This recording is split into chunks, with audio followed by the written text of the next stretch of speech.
Hello friends, welcome back to my channel Engineer Sook. If you haven't subscribed to my channel yet, please hit that subscribe button and don't forget to ring that bell icon so you don't miss any notifications. In today's video, we will discuss the topic of Project Management Professional Certification, also called as PMP certification, and I will go over a few key things about PMP certification. So some of those things are like what benefits does PMP certification provide, eligibility requirements for PMP certification, recommended books and practice material for PMP exam preparation, the cost of the exam, and bonus tip I will go through an example for project management work and that you can use to as an analogy for your project management experience while reporting to PMI for your PMP certification exam. Let's start this. Do you know each year there is a requirement for 2.3 million new project managers around the globe, according to a survey conducted by Project Management Institute. Project Management Institute is the prestigious institute that's headquartered in United States. This institute monitors and conducts the PMP certification exams globally. Why you need a PMP certification? PMP certification can significantly enhance your project management career through increased compensation, better job opportunities, improved skills, and credibility in your field. The investment in certification often pays off through career advancement and higher earning potential. Certified project managers, on an average, earn 16% more than non certified project managers. Additionally, it provides access to a global network of professionals, fostering valuable connections and opportunities within the project management field. Project management skills are valuable across all sectors. So this include information technology, construction, healthcare, finance, government and public sector, manufacturing, aerospace. So it's a highly in demand skill for most of the sectors in our economy. Now we will go over how you can get the PMP certification through the Project Management Institute. Some of the eligibility requirements for PMP certifications are like basically it's broken down into two broad categories. So category one will fall for those candidates who have a 4 years university degree or a bachelor's degree. Anyone who has a bachelor's, master's, or PhD degree would fall into this category. And a bachelor's degree that's done in 3 years is also covered in this category. So in addition to your bachelor's degree, what else you need? You need 36 months of experience managing projects that is obtained in last 8 years. So that experience can be older than 2016 if we consider 2024 year as the current year. So anything before 2016 won't be counted in your project management experience. So you would need in total of 3 years of experience uh, for writing the PMP exam. Plus, you will also need 35 hours of project management education or training through a recognized institute. So, and we will discuss this education training requirement in detail in few minutes here. And next comes the category number two. This is for candidates with a high school diploma or an associate's degree. So anything less than a bachelor's degree would those candidates will fall into this category. They need to have 60 months of experience managing projects, so that's equivalent to 5 years of project management experience in the past 8 years. So starting from 2016 till 2024, in that time frame, you need 5 years of project management experience. Plus, in addition, similar to the bachelor's category, they need 35 hours of project management education and training from a recognized institute. Now we will go over the 35 hours of project management education or training requirements and how you can fulfill these requirements. These project management education or training needs to be from a recognized institute who can issue you a certificate, and that certificate needs to be accepted by PMI, Project Management Institute, that conducts the PMP exam. So the number of hours that you have taken the training should also be verifiable. So they should be noted in your certificate that's issued. And there are various platforms or institutions where you can get this education. Your workplace is one of that. So if they're conducting any seminars related to project management or trainings, those qualify as well, as long as they can issue you a certificate. Local universities also usually conduct the project management trainings. There are online resources as well. Those are also acceptable by PMI, such as LinkedIn Learning or Udemy. I myself took a course from LinkedIn Learning as well before writing my exam.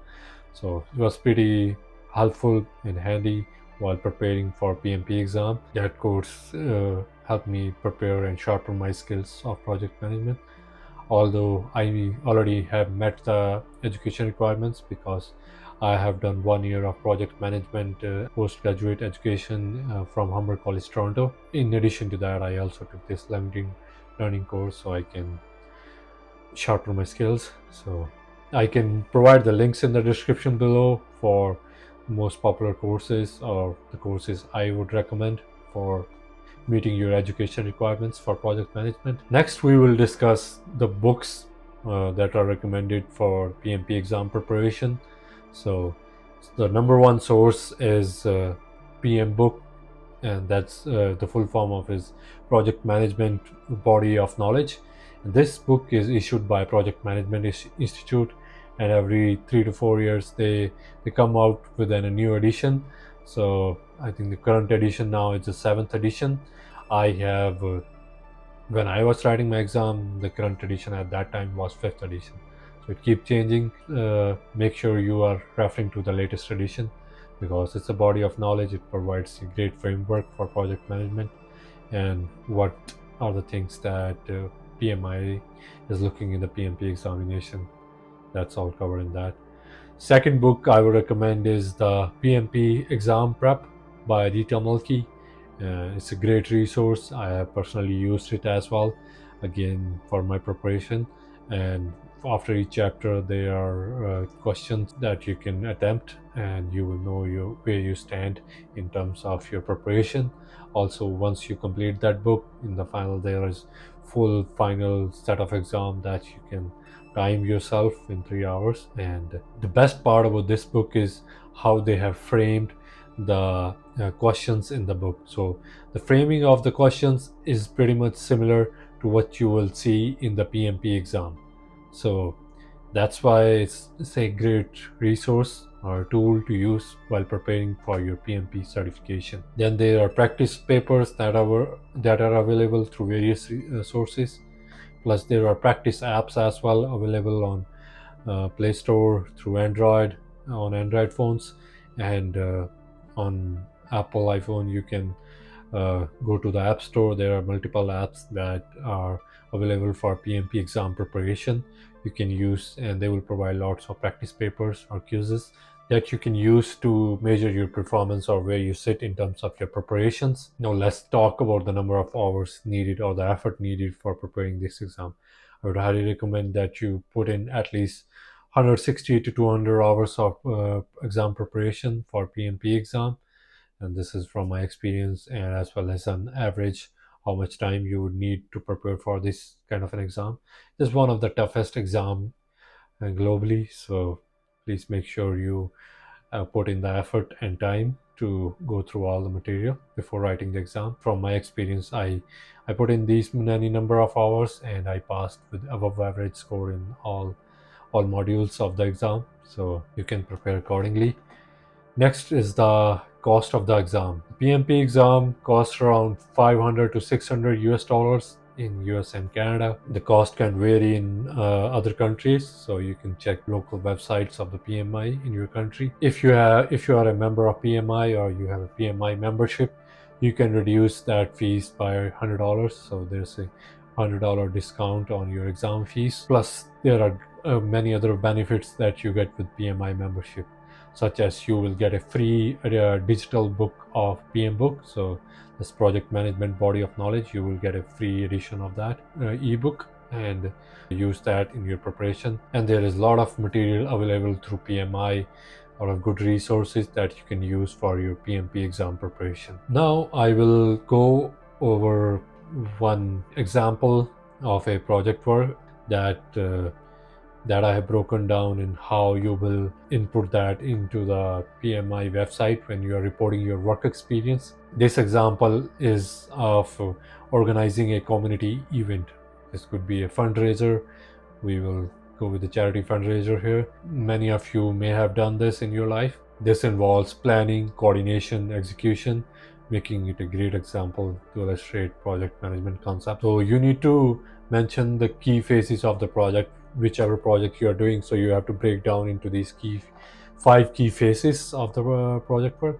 So first phase is the initiation phase. Second is the planning phase. Third is the execution phase. Fourth is monitoring and controlling. And fifth and the last one is the closure of the project. With this example, I can demonstrate how I would write. So in the initiation phase is defining the purpose of the project. So identifying the goal of the event in the project example we are seeing here. So what's the goal of the event? So is it a fundraiser for what kind of charity? So you will define that. Then you will also gather all the stakeholders. So this involves community members, local businesses and volunteers, and the project sponsors who will sponsor this fundraiser. That all you will define in the initiation phase of the project. Next comes the planning phase. In the planning phase of the project, you would have budgeting. You would estimate costs for the food, entertainment, permits and supplies needed for your event. Then comes the scheduling. So you will choose a date and time and create a timeline of tasks that you need to accomplish for this event. So those tasks could be booking the vendors, sending out invitations, booking a venue. So all that fall in the scheduling. So you need to define what dates you're planning to do those events, what days you will execute those tasks. Next is the resource allocation. So you will assign roles to volunteers who will do what. So example, setting up the event, food service, who will set up those, and the cleanup, who are the candidates that will do the cleanup for the event. Next comes the execution phase. So in this phase, you will implement the plans that you have made in the planning phase of your project. You will execute the task according to the schedule, ensuring everything is in place and in order on the event day. And communication is also a major part that comes in the execution. So you will be keeping your stakeholders informed about progress and any changes that you encounter during the execution of the event. Communication plays an essential role. Next phase of the project would be monitoring and controlling. Although this phase of the project will run all along the project life cycle. In this, you will be tracking the progress of your project, ensuring tasks are completed on time and within budget, and make necessary adjustments if there are any issues or risks that arise when you're executing the project, such as bad weather or vendor cancellations. All those you have to mitigate, and that will fall under monitoring and controlling phase of the project. Then final phase would be the closure phase. In this phase, you will evaluate the success of your project. So you will gather feedback from attendees and stakeholders to assess the event's success. Also, you will document lessons learned, note what you have done well and what could have been improved for the future events. Create a database that you can refer to in the future when you're conducting similar events. This is how I will break down my experience. So while writing your experience, keep these key points in your mind. And other thing is, like, make sure whatever project work experience you write down in your PMP's certification qualification, that experience is verifiable and can be validated by a supervisor or a manager. So make sure your experience is verifiable when you're reporting that. Another key tip to keep in mind is your project experience. So it should not overlap when you're writing the experience. So even though in reality you would have done two projects at the same time, but when you're writing your experience in the PMI portal, can't write them as an overlapping. Suppose, for an example, if there is a project that starts on a January of a year, so and it ends in the July of the same year, And then there is another project, we will call it project number 2, that starts in March of the same year and it ends in December. So you can see in this project there is an overlap between March and July. So how you will do it, you will put the project 1 in the timeline of January to July, and for second project you will put the timeline from August to December, although you may have completed some of the work in the overlapping time frame. But in the PMI portal, when you're reporting that, you need to enter from August to December for project second. So that's how you will write your experience in the PMI portal. Those are the tips. If you need any more help, please leave a comment and I will try to answer your queries. Thank you for watching my video. Please don't forget to like, share and subscribe to my channel. Until next time, happy engineering.